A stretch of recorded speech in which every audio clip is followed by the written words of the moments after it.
guys, this is Michelle Nicolaisen with bombshell.com, and this is like take 3 on this video, so let's cross our fingers that everything works out this time. Hallie asked me to do a talk for this video series about why we as service providers misinterpret time frames, how to have more accurate time frames, and how to translate that into making more money as a service provider, higher profit margins. So, first, I know I'm going to talk fast, so I'm using the water to slow myself down. First off, I'm going to talk about why we tend to misinterpret time frames. And this applies not just to when we're tasking out our service packages, but to pretty much everything we do as service providers. Because the thing is that ideally, most of the time you're doing your actual work, like if you're a copywriter, most of the time you're doing copywriting. If you're a graphic designer, most of the time you're actually designing, and so on. You're in the flow state. And what that is, there's been a whole bunch of studies done on it, and it's really interesting. But what it is it's that state that we get into when we're right at that spot where we're totally engaged in what we're doing and we're a little challenged, but it's not so difficult. Like, it's in that spot where it's not so easy that it's boring, but it's not so difficult that you're continually frustrated. It's that sweet spot where you're working on something and you look up and all of a sudden 3 hours has gone by and you had no idea that it was moving so fast, and you finished the project, but now you need to get up and go to the bathroom and get something to eat because you just sat down and were working for 3 hours and didn't even realize it. And this is really great if you're spending a lot of time in that, because number one, it means you're creating high quality work. Number two, there's been studies done that have shown that regularly being in the flow state actually helps decrease levels of anxiety and depression and is a really good mood stabilizer. But the problem with that is that it makes us really terrible at figuring out how much time we're spending on things, because we literally have no concept of it while we're in that state. And the other thing, so that's the main reason that people are so notoriously bad at figuring out how much time they're spending on things when it comes to the work they're doing in their business. Another big thing that the second big thing that people tend to forget about is the switching cost. So this is what happens when you change from task A to task B, and you're not quite fully engaged in task B yet, but you're not working on task A either. And there's like 15 to 30 minutes there where you're not really in the flow state on either task and you're not as productive as normal. And that's one of the reasons that multitasking is supposed to be so bad for us, because when you're multitasking, your brain is constantly dealing with the switching cost of going between tasks. So you're not really doing either thing to the fullest extent of your capacity for most people.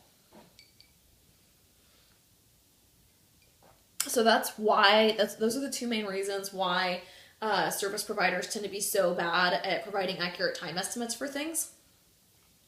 And now I'm going to talk a little bit about how to fix it. So how to have more accurate time estimates is that, number one, like the first step in this piece of homework, I guess, is to create a task list for whatever particular service package you're working on. So pick one of your copywriting packages or graphic design packages or coaching packages or whatever. And you want to create a task list of every single thing that happens in between the person paying you and the person getting their final product. Like everything. One of the main stumbling blocks here is that people tend to be like, oh, okay, well, the task list is like, they send me the information and then I do the work and then I send it to them. And it's like, no. The task list looks like they pay you. You send them the intake questionnaire. You do email back and forth, and every single time you send them an email, it takes 10 minutes at least. And then you guys have an hour-long consultation call, and then you take your notes from that and you turn them into something that's actually usable, and then you do round 1 of the design, and then you send it to them, and then you have another couple rounds of email with every single email taking 10 minutes. And then you do round 2 of the design, and then you send it to them, and then they like it, so then you send them the final invoice, and then you're done. So that's a big thing that people run into, is that they don't realize, when I say create a task list, I mean literally create every single thing that goes into the service package, including administrative work, intake work, outtake work, or not outtake, I can't remember the word for it, but like the stuff that happens as they're getting their deliverables and they're paying you the final balance and all that jazz. Every single thing that goes into it. And then what I want you to do when you have that task list is create time estimates for every single task. And, ideally, you would be basing these time estimates off of actual data that you had, as in, okay, I know that email tends to take me at least 5 minutes every single time I send an email. Or I know that the first round of design tends to take me 3 to 5 hours, or whatever. But a lot of times we don't have that data to go off of because of the aforementioned stuff with flow state and everything, right? So just create as an accurate of a time estimate as you can. And don't forget to include, like I said, the email. On average, how many emails do you send to a client when you're working with them? Things like that. Then what you're going to do is you're going to add 15 minutes approximately between each task to account for the switching cost, which we already talked about. And then what you're going to do is take that whole time estimate and multiply it by 1.5. And you're probably thinking that that sounds like a lot of padding to put in here, and it kind of is. But the thing is that I've noticed that when I have people do this exercise and then I have them actually track the time they're spending on things, they come back to me a couple weeks later and they realize that the time estimate with all the padding built in is actually way more accurate than the time estimate they came up with on the first round, right? And so this is how you wind up with service providers who are working, 60 plus hour weeks, and they just don't understand why they're working so much, but they're still having a hard time making ends meet. And it's not because they're overspending, it's because they aren't charging enough because their time estimates are all wonky. So the idea here is to and we also know that not every service package is going to take exactly the same amount of time, because even if it's not a real true pain in the ass client, there's just sometimes where you're going to have a little bit harder time nailing the design or nailing the copy or whatever. And so there's going to be a couple more rounds. So you might have one client who doesn't use all 3 rounds of revisions, another one who does. And so you want to account for both of those in the same thing and kind of create an average.